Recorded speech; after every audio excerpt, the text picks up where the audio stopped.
This morning, President Trump is threatening Iran's civilian energy and water infrastructure unless Iran agrees to key U.S. demands. The escalating threats and continuing attacks come as even the White House says negotiations toward a deal are going well. NBC's Alice Barr has the latest on the war.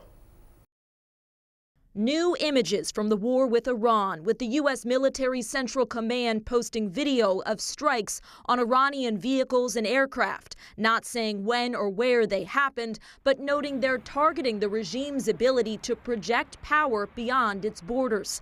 That is, these new photos show a U.S. Air Force radar plane heavily damaged in an Iranian strike on an airbase in Saudi Arabia Friday. Several American service members were injured, according to two U.S. officials. The White House ramping up the pressure on Iran. Their best move is to make a deal, or else the United States Armed Forces has capabilities beyond their wildest imagination. That includes a threat from President Trump to target civilian infrastructure by obliterating Iran's power plants and oil wells and possibly water desalination plants if Tehran does not agree to demands by next week, including abandoning its nuclear ambitions and reopening the Strait of Hormuz. They are making threats about controlling the Hormuz Straits in perpetuity, creating a tolling system and the like. That's not going to be allowed to happen. President Trump also telling the Financial Times he would like to take Iranian oil and may seize the nation's biggest export hub, Karg Island.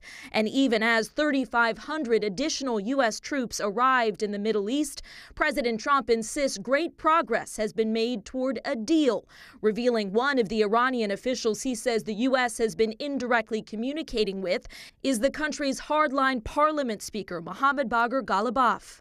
These folks are appearing more reasonable behind the scenes privately in these conversations. Conversations Iran denies are happening. Despite the buildup of U.S. troops in the Middle East, the White House says President Trump has not made any decisions about putting boots on the ground in Iran, a move lawmakers in both parties have made clear they would want to weigh in on. In Washington, Alice Barr, NBC News.